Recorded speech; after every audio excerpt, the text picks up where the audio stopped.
নমস্কার, আপনারা দেখছেন গ্লোব টিভি। সবার পাশে সবার সাথে গ্লোব নিউজ নিয়ে এখন আমি ত্রিপর্ণা রয়েছি আপনাদের সঙ্গে। এক নজরে দেখে নেব আজকের বিশেষ বিশেষ খবর।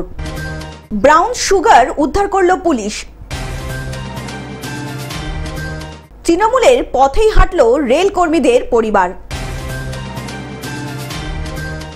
ভুয়ো ট্রেন টিকিট পরীক্ষক। তিনটি ক্লাবের যৌথ উদ্যোগে ফুটবল টুর্নামেন্ট।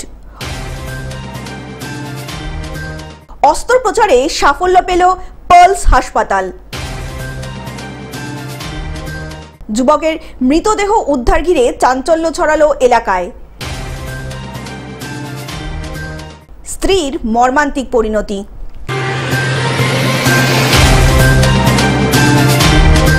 আসছি বিস্তারিত খবরে। ব্রাউন সুগার উদ্ধার করলো police. 2 KG 300 gram brown sugar উদ্ধার করলো দার্জিলিং জেলা পুলিশ ফাঁড়ির ফাঁসি দেওয়ার থানা বিধাননগর ইনভেস্টিগেশন সেন্টারের পুলিশ। ইতিমধ্যেই দুজনকে গ্রেপ্তার করা হয়েছে। জানা গিয়েছে, মারারিগঞ্জ চেকপোস্টের কাছে গোপন সূত্রে পাওয়া খবরের ভিত্তিতেই অভিযান চালিয়ে সাফল্য পেয়েছে বিধাননগর ইনভেস্টিগেশন সেন্টারের পুলিশ। আসাম নম্বর প্লেট লাগানো একটি গাড়িকে থামিয়ে তল্লাশি চালাতেই উদ্ধার হয় ওই মাদক। এই ঘটনায় ইতিমধ্যেই দুজনকে গ্রেপ্তার করা হয়েছে। ওই দুজন 300 কেজি গ্রাম মাদকের বাজার মূল্য কয়েক কোটি টাকা। ধৃতরা এই মাদক কোথা থেকে কোথায় নিয়ে যাচ্ছিলেন এবং এই চক্র আর কারা কারার সঙ্গে জড়িত রয়েছে তাদের তদন্ত শুরু করে দিয়েছে বিধাননগর ইনভেস্টিগেশন দপ্তরের পুলিশ। জলপাইগুড়ি থেকে সায়ন সেনের রিপোর্ট, গ্লোব নিউজ। তৃণমূলের পথেই হাঁটল স্থানীয় রেল কর্মীদের পরিবার।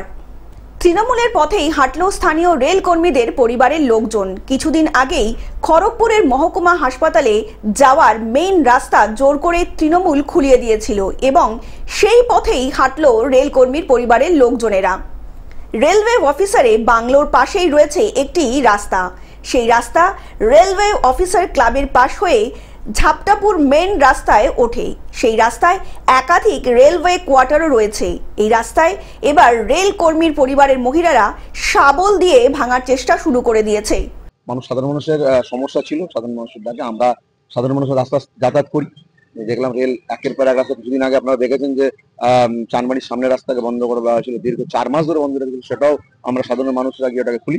আজকেও সেই আন্দোলনে আমরা সামিল হয়েছিলাম, সাধারণ মানুষ প্রত্যেকেই, এবং আমরা সেখানে রাস্তা খুলে দিই এবং আক্ষেপের সঙ্গে আমাদের কিছুটা সময় বিতর্ক হয় এবং তারা আমাদের সাধারণ মানুষের উপর লাঠিচার্জও করে।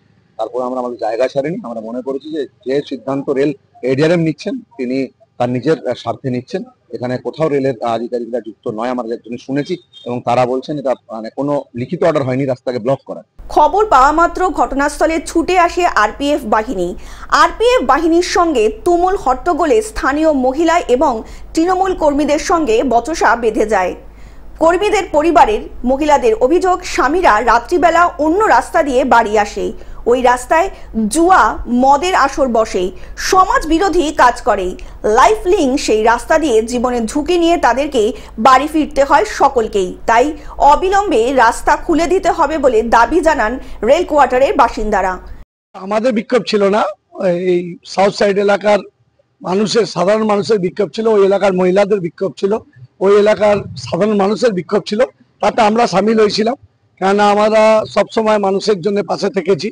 তো আজকে আমরা জানতে পারলাম রেল একটা অগণতান্ত্রিক পদ্ধতিতে লোকাল অ্যাডমিনিস্ট্রেশনের সাথে আলোচনা না করে বিভিন্ন স্তরে খড়গপুরের রাস্তাগুলো বন্ধ করে দিচ্ছে। তো তাতে মানুষের, সাধারণ মানুষের প্রচুর অসুবিধা হচ্ছে। স্কুলের বাচ্চা স্কুল যেতে পারছে না, লোকের যে ডিউটি যাবে, রেলের কর্মচারী, আমি অন্য লোক বলছি না, রেলের কর্মচারী রেলের অফিস যাবে, তাদের রাস্তা বন্ধ করে দিচ্ছে। পশ্চিম মেদিনীপুর থেকে কল্যাণ মণ্ডলের রিপোর্ট, গ্লোব নিউজ। ভুয়ো ট্রেন টিকিট পরীক্ষক। পরনে কালো প্যান্ট ও সাদা জামা, নিজেকে টিকিট পরীক্ষক হিসাবেই বিবেচনা দিয়ে এসেছেন শিয়ালদহ দক্ষিণ শাখার লক্ষ্মীকান্তপুর স্টেশনে রেল যাত্রীদের টিকিট পরীক্ষা করছিলেন দীর্ঘদিন ধরেই। বছর 45-এর যুবকের নাম সুপ্রতীক কুমার ব্যানার্জি, বাড়ি দিল্লিতেই। কয়েক বছর ধরেই দক্ষিণ বারাসাতের একটি ভাড়া বাড়িতে থাকছিলেন বলে পুলিশ সূত্রে খবর। টিকিট পরীক্ষকের পরীক্ষক শাখায় লক্ষ্মীকান্তপুর স্টেশনের রেল যাত্রীদের টিকিট পরীক্ষা করছিলেন। জামার বুকে লাগানো ছিল একটি নেম প্লেট, যেখানে লেখা ছিল চিফ টিকিট ইন্সপেক্টর হাওড়া। দেখে বোঝার উপায় ছিল না যে তিনি ভুয়ো টিকিট পরীক্ষক। লক্ষ্মীকান্তপুর স্টেশনে থাকা সরকারি থেকে একটি পরীক্ষকের বিষয়টি নজরে আসে। পরীক্ষকের জামায় বুকে লাগানো নেম প্লেটটি দেখেই তাদের সন্দেহ হয় শিয়ালদহ দক্ষিণ শাখা থেকে পরীক্ষক, অথচ নেম প্লেটে লেখা আছে হাওড়া। তারপরেই মধ্যবয়স্ক ব্যক্তিকে রেল পুলিশ মিলে চেপে ধরতেই বেরিয়ে আসে আসল সত্য। ভুয়ো টিকিট পরীক্ষক সুপ্রতীক কুমার ব্যানার্জি জানিয়েছিলেন টাকার বিনিময়ে তিনি এই কাজটি পেয়েছেন। তারপরেই লক্ষ্মীকান্তপুর স্টেশনে থাকা সরকারি পরীক্ষক বারুইপুরের আরপিএফ এ খবর দেয়। বারুইপুর থেকে আরপিএফ এর একটি টিম গিয়ে ভুয়ো টিকিট পরীক্ষককে তুলে নিয়ে আসে আর জিআরপিএফ এর হাতে তুলে দেয় এই ভুয়ো টিকিট পরীক্ষককে। বারুইপুর থেকে বাবলু প্রামাণিকের রিপোর্ট, গ্লোব নিউজ। 3টি ক্লাবের যৌথ উদ্যোগে football tournament. Kumartuli park friends association, Shobhabazar, যুব জাগরণ এবং কুমারটুলি নিউ স্টার এই 3টি ক্লাবের যৌথ উদ্যোগে 3 দিন ব্যাপী একটি ফুটবল টুর্নামেন্টের আয়োজন করা হলো। দেখুন, আমাদের পরিকল্পনা আগামী দিনে আরও বড় করবার। আমরা 3টে ক্লাব আছি, আগামী দিনে আরও 5টা ক্লাব আসবে, আমাদেরকে বলেও গেছে। এই ফুটবল টুর্নামেন্টটা যাতে প্রত্যেকবারে চালাতে পারি, তার জন্য আমরা সব এই 3টে ক্লাব মিলে আমরা যেটা ভেবেছি যে আগামী দিন এই টুর্নামেন্টটা যাতে আরও বড় করা যায়। অন্যদিকে একই সাথে নিধুবাবু স্মৃতি ভবনে গ্রীষ্মকালীন রক্ত সংকটের কথা মাথায় রেখেও রক্তদান শিবিরের আয়োজন করা হলো। এই শিবিরে মোট 106 জন রক্তদাতা রক্তদান করেন।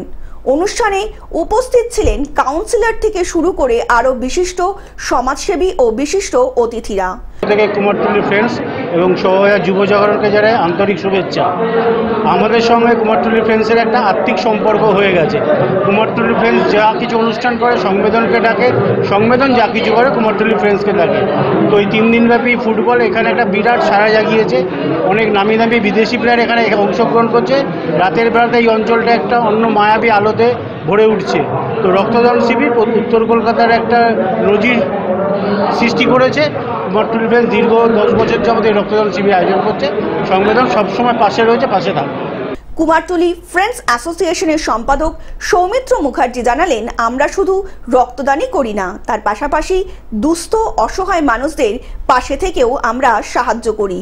সবশেষে তিনি জানালেন, আমাদের রক্তদান শিবিরে শুধু কলকাতার রক্তদাতা রক্তদান করেন না, সুন্দরবনের আতাপুর থেকে প্রচুর রক্তদাতারা রক্তদান করতে আসেন। আমরাও এখান থেকে সুন্দরবনে রক্তদান উৎসব করে থাকি প্রত্যেক বছর ডিসেম্বর মাসে। কুমারটুলি ফ্রেন্ডস অ্যাসোসিয়েশনের সম্পাদক সৌমিত্র মুখার্জির উদ্যোগ সত্যি প্রশংসার দাবি রাখে। কিছুদিন আগে এক্সপায়ার করে স্বর্গীয় গৌতম সরকার, যার নাম বুলু, আর স্বর্গীয় রাহুল ভট্টাচার্য, দুজনেই জুনিয়র ছেলে। হঠাৎ তারা এক্সপায়ার করে যায়। তাদের দীর্ঘদিনের একটা স্বপ্ন ছিল যে কুমারটুলি পার্কে একটা ফুটবল টুর্নামেন্ট হবে। আর আজকে দীর্ঘ 10-12 বছর ধরে কুমারটুলি পার্কে কোনো টুর্নামেন্ট হয় না। তো তাদের স্বপ্নটাকে বাস্তবায়িত করার জন্য আমরা 3টে ক্লাব একত্রিত হয়ে এই টুর্নামেন্টটা অর্গানাইজ করি। কলকাতা থেকে অনির্বাণ দত্তের রিপোর্ট, গ্লোব নিউজ। অস্ত্রোপচারের সাফল্য পেল পালস হাসপাতাল। জটিল অস্ত্রোপচারের মাধ্যমে সাফল্য পেল বুনিয়াদপুর পালস হাসপাতাল। কুশমন্ডি ব্লকের 8 বছরের তানিশা আক্তার বেশ কিছুদিন ধরে তীব্র পেটের ব্যথায় ভুগছিলেন। প্রথম অবস্থায় দক্ষিণ দিনাজপুর সহ মালদা এবং উত্তর দিনাজপুরের বিভিন্ন ডাক্তারকে দেখিয়েও রোগ নির্ণয় করা হয়নি। পরবর্তীতে বুনিয়াদপুর পালস হাসপাতাল পরীক্ষা নিরীক্ষার পর জানা যায় গলব্লাডারে পাথরের কারণে তীব্র পেটে ব্যথায় ভুগছে ছোট্ট শিশুটি। অন্যদিকে এত কম বয়সী শিশুর অপারেশনের ঝুঁকি নিতে চাননি অন্যান্য হাসপাতালের ডাক্তারবাবুরা। পরবর্তীতে বুনিয়াদপুর কোর্ট মোড়ে ফলস হাসপাতাল চিকিৎসাধীন অবস্থায় আশার আলো দেখলেও রোগীর আত্মীয়রা। রবিবার চিকিৎসক ডক্টর আনিসুর রহমান ও সুমন দাসের তত্ত্বাবধানে সম্পূর্ণ সুষ্ঠুভাবেই একটি 20 mm ও 15 mm এর পাথর বের করা হয় সঠিক অস্ত্রোপচারের মাধ্যমে। হাসপাতাল কর্তৃপক্ষদের কথায় সকলের মিলিত প্রচেষ্টাতেই এমন সাফল্য সম্ভব হয়েছে। না হলে পরিপূর্ণ কাঠামো ছাড়া এত ছোট্ট বাচ্চার মাইক্রো সার্জারি করা সম্ভব ছিল না। এই এলাকায় এত ছোট বয়সে এই ধরনের জটিল অপারেশন বিগত দিনেও হয়নি বলে জানান। বাচ্চার বয়স ছিল 8 বছর। যেটা হচ্ছে যে পরিপূর্ণ সেট আপ ছাড়া করা সম্ভব নয়। এখানে যথেষ্ট উত্তম সেট আপ ছিল, তাই এটা করা সম্ভব হয়েছে। মাইক্রো সার্জারির মাধ্যমে হয়েছে এবং এই নার্সিংহোমে এটা প্রথম। দক্ষিণ দিনাজপুর থেকে জয়দীপ মৈত্রর রিপোর্ট, গ্লোব নিউজ। যুবকের মৃতদেহ উদ্ধার ঘিরে চাঞ্চল্য ছড়ালো এলাকায়। টানা 14 দিন পর মালদার পাকুড়িয়ার এক যুবকের মৃতদেহ দক্ষিণ দিনাজপুরের তপন এলাকা থেকে উদ্ধার হলো। এখন অবধি কি খবর পাওয়া গেল? কালকে আমার স্বামী ডেথ হয়ে গেছে আর বেঁচে নেই। আর যে কাজটা করেছে মমিতা হাসান আর রহমান মিলে কাজ করেছে, আর সুরাপও আছে ওর সঙ্গে মিলে। মৃত যুবকের নাম সাদ্দাম নাদাব। মৃত ব্যক্তি মালদার ইংরেজবাজার শহরে তার এক আত্মীয়ের বাড়িতেই থাকতো। আমি তো এই 18 তারিখ যেদিন মিসিং হয়েছিল তার পরের দিন মিঠুন ওর ভাই আমার কাছে গিয়েছিল পুরো ব্যাপারটা খুলে বলে। আমি চাইলাম যে আগে প্রশাসনের কাছে যাই, জানাই ব্যাপারটা। সঙ্গে নিয়ে গেছিলাম, ওখানে প্রশাসনকে জানাই, ওখানে একটা দরখাস্ত দিয়ে লিখিতভাবে। পেশায় ভিন রাজ্যের শ্রমিক সরবরাহ ঠিকাদার ছিল। এই ঘটনায় তার কাকিমাকে গ্রেপ্তার করেছে পুলিশ। আমার ভাই 18 তারিখে মিসিং হয়েছিল, কিডন্যাপ করে নিয়েছিল আমার ভাইকে। আমরা যার উপরে সন্দেহ করেছিলাম ওই পুলিশ থানায় কালকে স্বীকার করেছে কি আমি খুদে প্লাস্টার করে রেখে দিয়েছি। খুন করে দিয়েছে? হ্যাঁ, খুন করে দিয়েছে। 3-4 টুকরা করে আমার ভাইকে প্লাস্টার করে ভিতরে মাটির ভিতরে ঢেকে দিয়েছে। পুলিশের প্রাথমিক অনুমান টাকা পয়সা সংক্রান্ত বিবাদের জেরেই খুন হয়েছে ওই যুবক। অন্যদিকে এই খবরে এলাকায় নেমে এসেছে শোকের ছায়া। আমার ভাইয়ের পেমেন্ট করছিল টাকা পয়সা 1.5 করোড় টাকা চুরি করে নিয়েছে আমার ভাইয়ের, হিসাব দিতে পারছে না, এই জন্য আমার ভাইকে মেরে দিয়েছে। 25 লাখ টাকা আমার ভাই নিয়ে এসেছিল সঙ্গে, ওটাও টাকা নিয়ে নিয়েছে। আমার ভাইয়ের টাকাটা নিয়েছে দিত, আমার ভাই দিয়ে দিত। কঠোর শাস্তি দাবি পরিবারের অন্যান্য সদস্যদের। ইতিমধ্যেই অভিযুক্ত কাকিমাকে গ্রেপ্তার করেছে ইংরেজবাজার থানার পুলিশ। কাকিমার বাড়ি দক্ষিণ দিনাজপুরের তপনে, সেখান থেকেই মৃতদেহ উদ্ধার হয়েছে বলে জানিয়েছে পুলিশ। আমার কাকার ছেলে 3 দিন ভোরে বাড়ি ছেলে পালিয়ে গেল, ওর বউ নাই, রামানো নাই। তারপরে ওরই ভাই একটা খুঁজতে গেল বালুঘাট, শ্বশুর বাড়ি, ওর শ্বশুর বাড়ি, ওখানেও পেল না। মালদা থেকে অভিষেক দাসের রিপোর্ট, গ্লোব নিউজ। স্ত্রীর মর্মান্তিক পরিণতি। মালদার চাঁচল ছানার খাদিয়ারপুর গ্রামের ঘটনা। স্বামীর বিবাহ বহির্ভূত সম্পর্কের প্রতিবাদ করতে গিয়ে মর্মান্তিক পরিণত হলো স্ত্রীর। দিন থেকে বিয়ে 17 দিন থেকে অসুবিধা, মারপিট করে ই করে ও করে। এর আগে কতবার সালিশ হয়েছে, সালিশ হয়ে যাওয়ার পরও ছেলের বাবা বলছে আর কি সালিশে আর কি আরো আমি বিয়ে দেবো ছেলেকে। আচ্ছা, বুঝলা কি না? বিয়ের পর থেকে কি তারা কি শান্তিতে থাকতো না? না, থাকতো না। খুন করে ঝুলিয়ে দেওয়ার অভিযোগ উঠল স্বামীর বিরুদ্ধে। পুলিশ সূত্র ধরে জানা গিয়েছে মৃতার নাম 29 বছরের সাবিনা পারভিন। ওর শাশুড়ি মা মেরেছে, ওর শাশুড়ি মা, ওর শ্বশুর সবাই মেরেছে। মেরে মারার পর ফাঁসি ঝুলাই দিয়েছে। ওর স্বামী মেরেছে, মরেছে 2টার দিকে, আমরা কেউ খবর পাইনি। তাদের একটি 8 বছরের পুত্র সন্তানও রয়েছে। অভিযোগ, একটি সন্তান হওয়ার পর থেকেই প্রতিবেশী মহিলার সঙ্গে বিবাহ বহির্ভূত সম্পর্কে জড়ান মৃতার স্বামী লালচান আলী। অন্যদিকে এই নিয়ে একাধিকবার সালিশি সভা হলেও সমস্যার সমাধান হয়নি। কারণ কিছু না, ওরা কোথায় কোথায় মারতো, দিদিকে পছন্দ করতো না। আচ্ছা, কতদিন হলো বিয়ে হওয়া ওদের? 7-8 বছর হবে। অভিষেক দাসের রিপোর্ট, গ্লোব নিউজ। টেলিভিশন ছাড়াও গ্লোব টিভি এখন সমস্ত সমাজ মাধ্যমে উপলব্ধ। বিস্তারিত জানতে ফোন করুন আমাদের টোল ফ্রি নাম্বার 1800891974 অথবা লগ ইন করুন আমাদের ওয়েবসাইট www.globetv.in। গ্লোব নিউজ এখন এ পর্যন্তই। দেখতে থাকুন গ্লোব টিভি, সবার পাশে সবার সাথে। নমস্কার।